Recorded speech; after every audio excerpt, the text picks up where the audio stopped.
ఈ గ్రహణము నక్షత్ర రీత్యా పూర్వభాద్ర నక్షత్రంలో సంభవిస్తుంది, కుంభరాశిలో సంభవిస్తుంది. కనుక ఈ సమయంలో మనము ముఖ్యంగా ఏం చేయాలి? గ్రహణం మూలకంగా మనకు రెండు ముఖ్యమైనటువంటి విషయాలు శాస్త్రంలో చెప్పబడి ఉన్నాయి.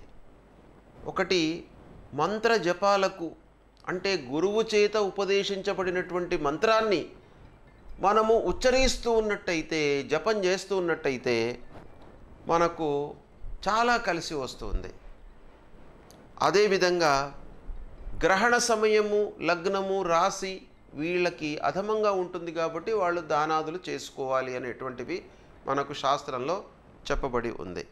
గ్రహణ స్పర్శ మొదలుకొని మోక్షం వరకు గ్రహణం పుణ్యకాలం కాబట్టి ఈ గ్రహణ స్పర్శకాలం లోపల మనం స్నానం చేయాలి.